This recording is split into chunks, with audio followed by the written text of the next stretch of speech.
If you started lifting weights, but you're trying to lose weight and the scale isn't going down, then here are 3 reasons why and how to fix it. Now, before we get into the reasons why, I want to remind you of something. You want to lose fat. You do not just want to lose weight on the scale. And let me explain what I mean here. Let's say, for example, I drank 16 ounces of water and then I went ahead and stepped on the scale. The scale would be 1 pound heavier because 16 ounces of water equals 1 pound. Did I gain a pound of fat? This is actually a pound of fat? No, I just have 16 ounces or 1 pound of water now in my system. The same thing applies for if, let's say, I used the potty and I peed out the 16 ounces of water. The scale is going to go down a pound. Does that mean I lost a pound of fat? No, it's just water weight. So remember, the scale measures more than just how much fat you have on your body. It measures water weight, it measures bone density, it measures muscle mass, which we'll talk about in a second. It measures everything. And you don't just want to lose weight, you want to lose fat because you want to be healthier and look good naked, correct? That's what I thought. Now let's get into the 3 reasons why, if you're lifting weights, the scale might not be going down right now. Reason number 1, when you're lifting weights, your muscles, this is 1 pound of muscle, your muscles are going to store more of something called glycogen. I just want you to think of glycogen as like energy for your muscles, because what happens is your body basically says, okay, we are now lifting weights and we're using this energy. We have to be ready. We have to be prepared to be able to use this energy, which is in the workouts. You're using the energy in the workouts. And so your body says, we got to store a lot of this energy. The main way you're storing glycogen is from carbohydrates. So when you eat carbohydrates, you are going to store more of this glycogen in your muscles, which is a good thing because it allows you to work out, it allows you to push yourself, it allows you to get stronger and build muscle and do all the great things you want to do. But when you have this more glycogen stored inside of your muscle, remember what we talked about. This scale right here, this scale measures more than just how much fat is on your body. So when you are storing more glycogen in your muscles, you are going to store more water weight along with that. Now again, this is not a bad thing because this is what allows you to get stronger and have really good workouts. But storing this extra glycogen in your muscles is going to have a short-term effect on the scale, where you might not be losing as much weight on the scale because of the water weight. It is not because you're not losing fat, or God forbid, you're gaining fat. And now let's just say you are still eating in a calorie deficit and you're like, Eric, I should be losing body fat because I'm eating in a calorie deficit. Here's the thing, you will still be losing body fat. So as long as you're in the calorie deficit, you will be losing body fat regardless. Now, again, it just may not show up on this scale right now for you because of this short-term water weight, but it doesn't mean you're not losing fat, all right? Now, the second reason, when you work out, you are actually going to create damage to your muscles and you are going to be breaking down your muscle fibers. I know this sounds kind of weird, but stick with me. Most people think that you build muscle when you're inside of the gym doing your workouts. It's not when you build muscle.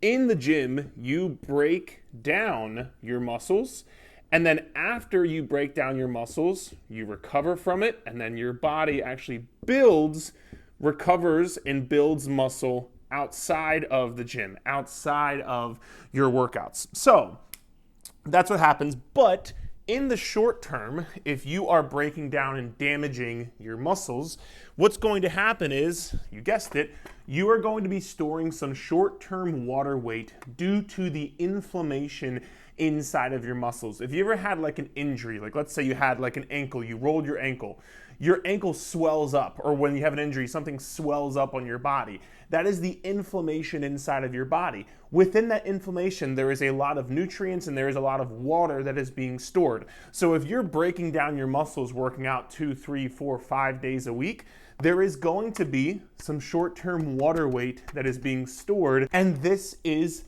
normal. Again, this has nothing to do with you losing or gaining fat, because again, as long as you're in a calorie deficit, you will still be losing body fat. It just may not reflect on this scale right away because of this inflammation in your muscles. Which, if you take the glycogen from the last point and the inflammation from this point, your scale, you could easily be storing 2, 3, 4, 5 pounds of water weight easily. And once again, this has nothing to do with you losing or gaining fat. And again, if you're in a calorie deficit, you will still be losing fat. It just might not show up right now, all right?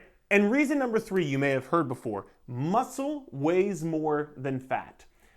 If you've heard this, that is not actually accurate, and let me show you and explain what this means. What people actually mean is the composition of muscle and fat are different.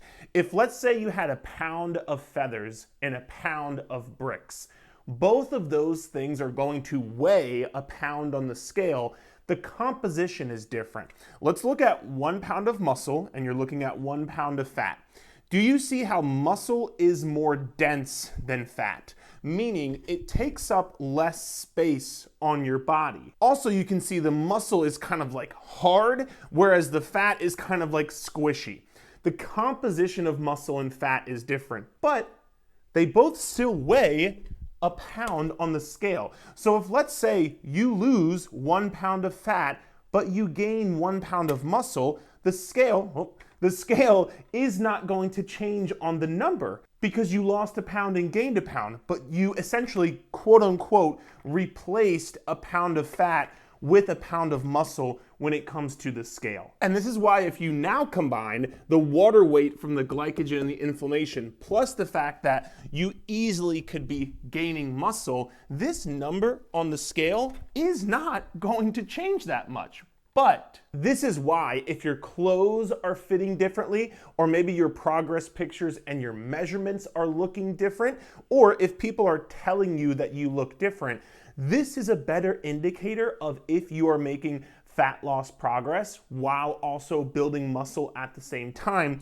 because this number on the scale is not going to tell the full story. So how do you fix if the scale isn't going down? Well, you don't, because even if the scale isn't going down, you are still doing the right things. And 2 last points for you. If you're somebody who's 30, 40, 50 plus pounds overweight, as long as you continue to eat in a calorie deficit, you will see this number on the scale go down, usually after about 4 to 8 weeks. The clients that we coach inside of my clubhouse, which is just my online coaching program, usually start to see their scale drop if they're in this situation after about that 4 to 8 week mark. Or if you're somebody who is skinny fat, maybe where you don't have 30, 40, 50 pounds to lose, but you just don't look the way you want to look, you are going to end up doing something that we call body recomposition, which is just losing fat and building muscle at the same time, meaning your scale might not change much, if any at all. Because if you're losing 1, 2, 3 pounds of 5 pounds of fat